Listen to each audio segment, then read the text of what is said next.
Bu videoda daha öncesinde hiç yapılmamış bir içerikle karşınızdayım. Bütçeniz ne olursa olsun, ister 500 TL ister 20.000 TL, yani en düşük bütçeden en yüksek bütçeye kadar bence şu an için alınabilecek en mantıklı, en fiyat performans olan iPhone'lara yakından bakacağız. Eğer bu serinin devamının gelmesini istiyorsanız videomuzu beğenmeyi ve abone olup bildirimleri de açmayı unutmayın. İlk olarak eğer bir telefona gerçekten çok az bütçe ayırabilirim diyorsanız veya öğrenciyseniz iPhone 5 şu anda halen alınabilecek modeller arasında. Şu anda ikinci elde 500 TL bandında bulunabiliyor. Bu cihazın çok detaylı bir değerlendirmesini de geçtiğimiz günlerde yapmıştık. Kartlar kısmına koyacağım. Oradan izleyebilirsiniz. Bunun dışında hangi iPhone modelleri alınmaz? Buna da çok net bir şekilde değinmek istiyorum. Bence kesinlikle şu anki fiyatını da göz önünde bulundurduğumda iPhone 12, yani baz model iPhone 12 kesinlikle alınabilecek bir cihaz değil. Neden diye soracak olursanız iPhone 11'i, iPhone 12 ve iPhone 13'ü de çok ciddi bir şekilde deneyimlemiş birisi olarak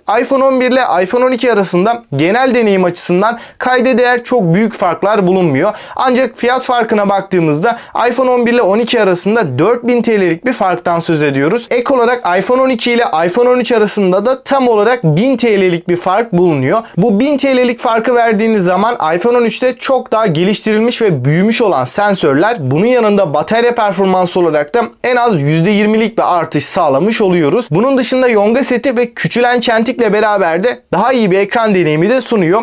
iPhone 11'e göre baktığımız zaman da iPhone 12 ekran haricinde gerçekten çok büyük geliştirmelerle karşılaşmıyoruz. Ekran tarafında da kağıt üstündeki verileri bir kenara bırakırsak iPhone 11'i de 12'yi de 13'ü de kullanmış birisi olarak ekran deneyiminde çok über farklılıklar yaşamadım. Aynı şekilde iPhone 12 kamera tarafında da 11'den çok da büyük bir farklılık, yenilik getirmiyor. Ancak iPhone 13 ile 11 arasında gerçekten ciddi farklar bulunuyor. Dostlar, özetle iPhone 13 ile 11 kesinlikle alınabilecek cihazlar, ancak ben iPhone 12'nin bu iki model arasında gerçekten bir ara model gibi kaldığını düşünüyorum. iPhone 12'nin 128 GB'ı şu anda 16.800 TL bantlarında, bu fiyata kesinlikle değecek bir cihaz olduğunu düşünmüyorum. Keza yurt dışında da iPhone 13 ile 12 çok benzer fiyatlara satılıyor. Açıkçası iPhone 12 şu an için iPhone modelleri arasında en alınmayacak model diyebilirim ve bu listede yer vermiş olduğum çoğu cihazın detaylı incelemeleri de bulunuyor. Cihazlara değinirken onları da kartlar kısmına koymaya çalışacağım ve her zaman olduğu gibi videonun son bölümünde tüm cihazlarla ilgili güzel bir özet geçip genel bir değerlendirme de yapacağız. İsterseniz daha fazla uzatmadan listemizin en uygun fiyatlı modeliyle gelin başlayalım. Öncelikle iPhone 6s 2022 yılında halen alınabilir mi? Bununla ilgili kafanızda şüpheler varsa detaylıca test etmiştik. Kartlar kısmından o videoyu izlemenizi öneririm. 4.7 inç boyutunda küçük bir ekrana sahip olan iPhone 6s'te HD Plus çözünürlük ve 326 ppi piksel yoğunluğuna da sahip olduğunu söyleyeyim. Apple'ın A9 çipi bu cihazımızda bulunurken 2 GB'lık RAM'in cihazımıza eşlik ettiğini de söyleyelim. Bunun yanında 32'den 128 GB'a kadar farklı versiyonları bulunuyor. Aslında 16 GB'lık versiyonu da var, fakat kesinlikle 16 GB olan modeli almanızı önermiyorum. Şu anki ortalama 1500-1700 TL'lik fiyatıyla da 32 GB'lık bir iPhone 6'yı alabiliyoruz. Kamera kısmında arka tarafta 12 megapiksel f2.2 diyaframlı AIS destekli bir kamerayı görürken bu kameramız 4K 30 kare video çekim imkanını bizlere sağlıyor. Fotoğraf kalitesi olarak da video performansı olarak da fiyatına oranla çok başarılı diyebilirim. Ön kameraya baktığımızda ise 5 megapiksellik düşük çözünürlüklü bir kamerayla geldiğini söyleyeyim.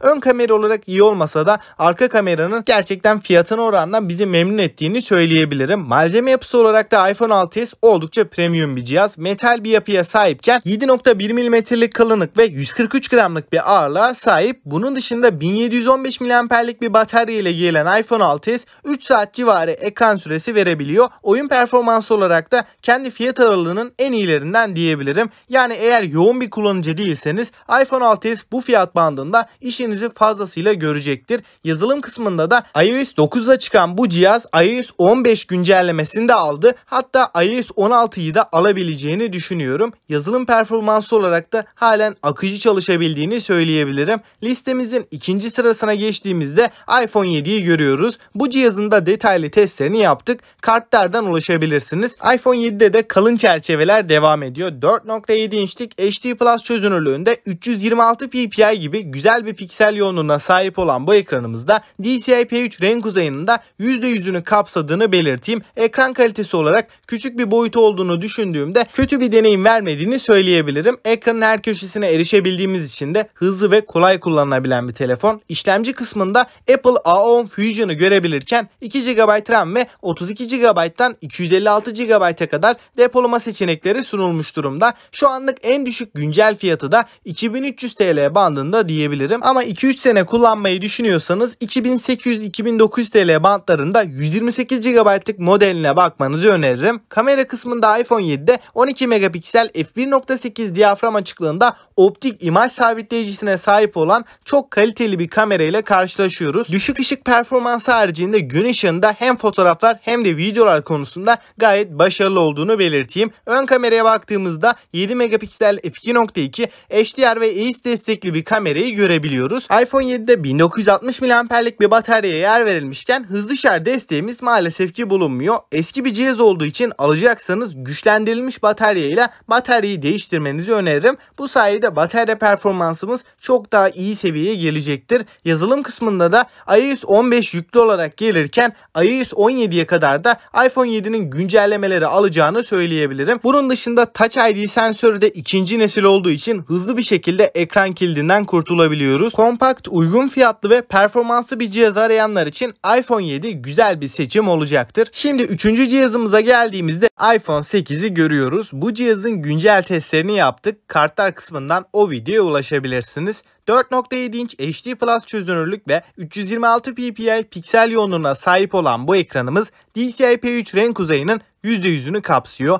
Bunun yanında True Tone'u da destekleyen bu ekran kalite olarak küçük bir ekran olmasına rağmen kötü bir deneyim vermiyor. İşlemci kısmında da A11 Bionic yongasını görürken 2 GB RAM ve 64 GB'dan 256 GB'a kadar seçenekler sunulmuş durumda. Şu anlık ortalama fiyatının da 3200 TL bandında olduğunu belirteyim. Kamera kısmında 12 megapiksel f1.8 diyafram açıklığında optik imaj sabitleyiciyle çok kaliteli bir kamera ile karşılaşıyoruz. Düşük ışık performansı haricinde gün ışığında hem fotoğraflar hem de video konusunda fiyatına göre oldukça iddialı. Ön kameraya baktığımız zaman da 7 megapiksel f2.2 HDR ve EIS destekli bir kamerayı görebiliyoruz. iPhone 8'de 1821 mAh'lik bir bataryaya yer verilmişken hızlı şarj desteğimiz 15 Watt olarak karşımıza çıkıyor. Eski bir cihaz olduğu için alacaksanız güçlendirilmiş bataryalarla bataryayı değiştirmenizi öneririm. Malzeme kalitesi olarak da arka kapağımız cam, çerçevelerde de alüminyum yani metal bir yapıyı görüyoruz. Elde tutuş hissiyatı olarak da listenin en premium cihazı olduğunu da söyleyebilirim. Yazılım kısmında da iOS 15 yüklü olarak gelecekken iOS 18'e kadar da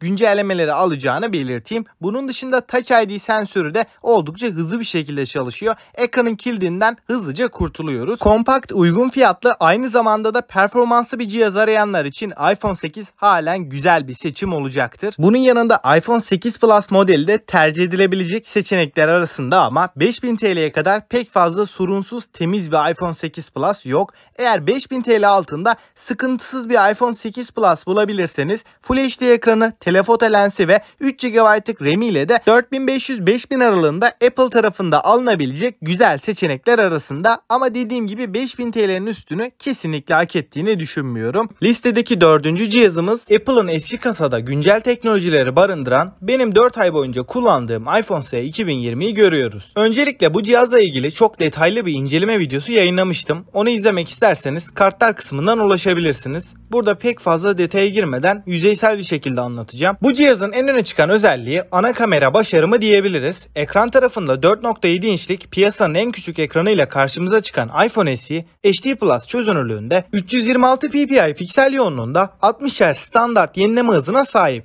iPhone SE gücünü iPhone 11 serisinde de bulunan Apple'ın A13 Bionic işlemcisinden alıyor. Bu işlemciye 3 GB RAM ve 64, 128 ve 256 GB'lık 3 farklı depolama alanı eşlik ediyor. iPhone SE 2020 1821 mAh'lik küçük bir bataryaya ve 18 Watt hızlı şarj desteğine sahip. Bunun yanında kablosuz şarj özelliğine de cihazımızda yer verilmiş. S2020'nin gündelik kullanımda ortalama 6 saat ekran süresi verdiğini söyleyebilirim. Kamera konusunda arka tarafta tekli bir kamera sistemiyle karşılaşıyoruz. Bu kamera OIS, EIS ve sinematik stabilizasyon özelliğine sahip. 12 megapiksel f1.8 diyafram değerinde portre ve HDR modunu destekleyen 4K 60 FPS'te de OIS desteğini çok başarılı bir şekilde kullanan gayet iyi bir ana kamera ile karşılaşıyoruz. Dostlar, eğer içerik üretiyorsanız iPhone SE alınabilecek en uygun fiyatlı ve en mantıklı cihaz diyebilirim. Ön kamera konusunda iPhone SE, iPhone 8 ile birebir aynı, sadece yapay zeka desteğiyle portre modu kameraya eklenmiş. Video tarafında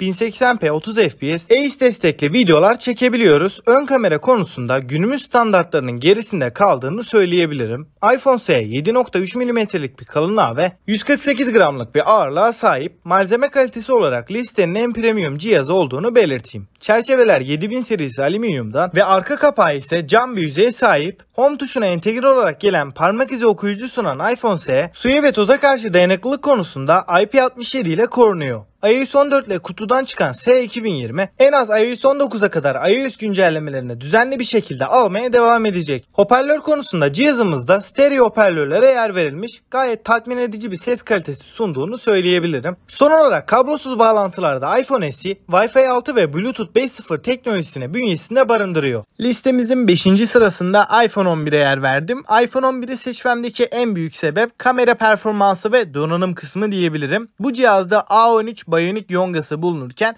4 GB RAM de bu cihazımıza eşlik ediyor. Bu donanımla birlikte iPhone 11 bize her türlü kullanım senaryosunda halen bir amiral gemisi üst düzey cihazı aratmayacak derecede bir performans sağlıyor. Aynı şekilde kamera tarafında da arka kısımdaki ikili kamera sistemimizin gayet başarılı olduğunu da söylemem gerekiyor. 12 megapiksellik ana kameramız f1.8 diyaframa sahipken gece modu özelliğiyle birlikte de her türlü koşulda iyi bir performansı bizlere sağlıyor. Ultra geniş açı kameranın da gayet tatmin edici olduğunu söyleyebilirim. Bu kameralar aynı şekilde video tarafında da optik imaj sabitleyici ile beraber oldukça titreşimsiz sabit videolar çekmemizi sağlıyor. Batarya performansı olarak da iPhone 11 son yıllardaki en iyi iPhone'lardan biri diyebiliriz. Bir günümüzü rahatlıkla çıkartabilecek bir performansı bizlere sağlayabiliyor. iPhone 11'in detaylı bir değerlendirmesini de yapmıştık. Kanalda o videoyu da bulabilirsiniz. Şimdi iPhone 13 serisinde ben olsam iPhone 13'ün düz versiyonunu tercih ederdim. iPhone 13'ün ekran boyutu ve batarya performansı çok daha dengeli diyebilirim. Ön tarafta küçülen çentik ve arka tarafta oldukça büyütülen kamera sensörleriyle profesyonel bir cihaz olmaya da yakınlaştı diyebilirim. Ekran kalitemiz yine çok başarılı bir şekilde karşımıza çıkıyor. 6.1 inç XDR OLED paneli de burada görebiliyoruz. 12 mini'de olduğu gibi yine 60 Hz standart yenileme hızı da bizlere sunulurken A15 Bionic yongası ve arka taraftaki devasa kamera sensörleriyle beraber genel bir deneyimde bir amiral gemisi performansının bence üstünü de veriyor diyebilirim. Video kalitesi ve fotoğraf çekim kalitesi gerçekten çok iyi seviyede. Batarya performansı olarak da son zamanlarda kullandığım en başarılı cihaz diyebilirim. iPhone 13 1,5 hatta 2 güne kadar da 10 saate varan ekran süreleriyle beraber iyi bir performansı bizlere veriyor. Şimdi listemizin son sırasına geçtiğimizde iPhone 13 Pro modeline yer verdim. Bu telefon şu anda alınabilecek her açıdan en başarılı cihazların başında geliyor. Ekran tarafında 120 Hz ProMotion teknolojisiyle birlikte bize çok akıcı ve OLED paneliyle de mükemmel bir görsel deneyim sunarken ayrıca bu ProMotion teknolojisi ekran tazeleme hızını kullanım senaryosuna göre 10 Hz'den 120 Hz'e kadar çıkarıp indirebildiği için batarya tüketimi olarak da bize bir avantaj sağlıyor ve 13 Pro 6.1 inçlik ekran boyutuyla da tek elle kullanılabilen bir cihaz. Bunun dışında cerrahi sınıf paslanmaz çelik yapısı da telefonu elinize aldığınız zaman gayet güven veren bir hissiyata sahip. Kamera kısmında arka tarafta üçlü kamera sistemi bizleri karşılıyor. Açıkçası bu kameraların bir telefonda kullanılan en büyük sensörler olduğunu da söyleyebilirim. Burada A15 Bionic yongası ile beraber bu kameralar oldukça optimize bir şekilde çalışıyor. Çekmiş olduğumuz fotoğraflarda bir profesyonel kamerayı neredeyse aratmayacak seviyede. Aynı şekilde video kısmında da 4K 60 FPS'te Pro RAW formatında renk doğruluğu ve kontrast oranı açısından da çok başarılı videolar çekebiliyoruz. Batarya performansı da iPhone 13 Pro'nun amiral gemisi cihaza yakışır düzeyde diyebilirim. Kesinlikle iPhone 13 Pro aldığınız zaman hiçbir konuda üzüleceğinizi zannetmiyorum. Evet dostlar, şimdi tüm iPhone modelleriyle ilgili bir özet geçip değerlendirecek olursak öncelikle iPhone 6s bütçesi gerçekten kısıtlı olanlar için 1500-2000 TL bandında gerçekten tercih edilebilecek en mantıklı seçenekler arasında. Kamera tarafı ve performans kısmıyla da halen bizi memnun edebiliyor ve en azından 2-2,5 seneye kadar da bize sıkıntısız bir şekilde götürebilecek bir cihaz diyebilirim. Bunun dışında iPhone 7 ve 7 Plus modelleri de halen performansıyla güncelliğini koruyan ve güncelleme desteğinin de en az 2 yıl daha devam edeceğini düşündüğümde halen pek çok noktada 3000-4000 TL bandında tercih edilebilecek cihazlar arasında. iPhone 8 ve 8 Plus serisi de uzun ömürlük açısından 3-4 yıl boyunca size bir sıkıntı yaşatmadan götürecek cihazlar.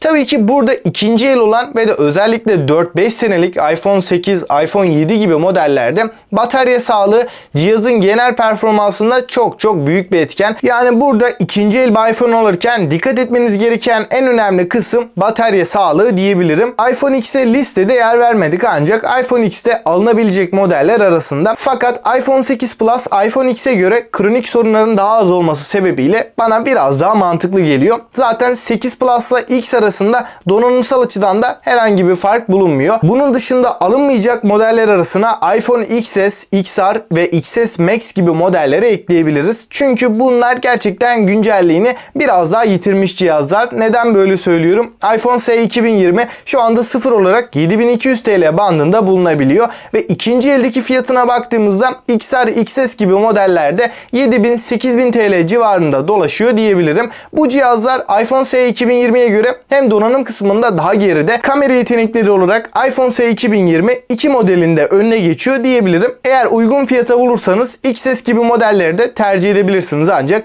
uzun ömürlük açısından da SE 2020'nin ben daha mantıklı olduğunu düşünüyorum. iPhone 11 ile ilgili de zaten çok fazla bir şey söylemeye gerek yok. Apple'ın şu ana kadar çıkarmış olduğu en fiyat performans cihazların başında geliyor ve bir yıl boyunca da ana telefonum olarak kullandım. Uzun kullanım testinde yapmıştık. Kanal sayfasından o videoya da ulaşabilirsiniz. iPhone 11'in gerçekten fiyat performans olarak da halen yeterli bir seviyede olduğunu düşünüyorum. Fiyatı her ne kadar biraz yükselmiş olsa da iPhone 11'i aldığınız zaman en azından 4-5 sene herhangi bir problem yaşayacağınızı da düşünmüyorum. Bunun dışında iPhone 12 ailesinde tek önerebileceğim cihaz 12 mini diyebilirim. Ekran boyutu, kompakt yapısı ve bunun yanında güncel kamera teknolojileriyle de batarya performansı sizin için çok bir problem değilse iPhone 11'den de daha mantıklı bir çözüm olduğunu düşünüyorum. İkinci elde de 12.000-13.000 TL bantlarında iPhone 12 mini'nin gerçekten sıfıra yakın halini bulabiliyoruz. Açıkçası sıfırına 14.000 TL vermektense ikinci el olarak 17-18 ay garantili güzel cihazlar bulabiliyoruz. Son olarak da iPhone 13 ailesiyle ilgili bir değerlendirme yaparsam iPhone 13 mini de kesinlikle tercih edilebilir ancak ben burada iPhone 13'ü tercih ederdim. Eğer dolar kuru 15-16 seviyesine gelmeseydi iPhone 13 ilk çıktığında 12.000 TL'ydi. Şu anda da 18-19.000 TL bantlarında bulunabiliyor. İçerisindeki 5G desteği, 3100 mAh'lik bataryası ve geliştirilmiş sensörleriyle beraber büyütülen bu sensörler iPhone 12 Pro Max'ten dahi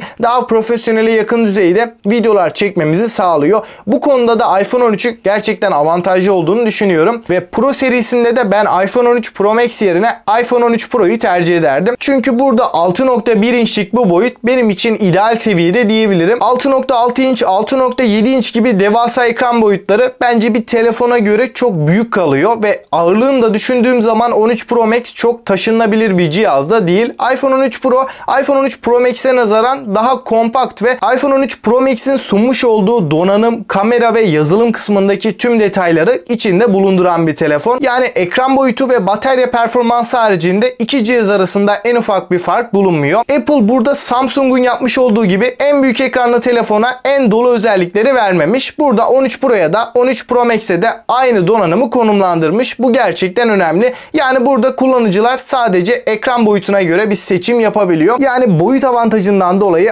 iPhone 13 Pro bana daha mantıklı geliyor. Peki siz olsanız bu listedeki hangi iPhone modellerini tercih ederdiniz? Görüşlerinizi yorumlarda bekliyorum. Sizce bu seriye devam edelim mi? Onu da yorumlarda yazarsanız sevinirim. Bu tarz içeriklere destek vermek için de alt taraftan videoyu beğenmeyi ve abone olup bildirimleri de açmayı unutmayın. Bir sonraki video kadar kendinize iyi bakın ve hoşça kalın.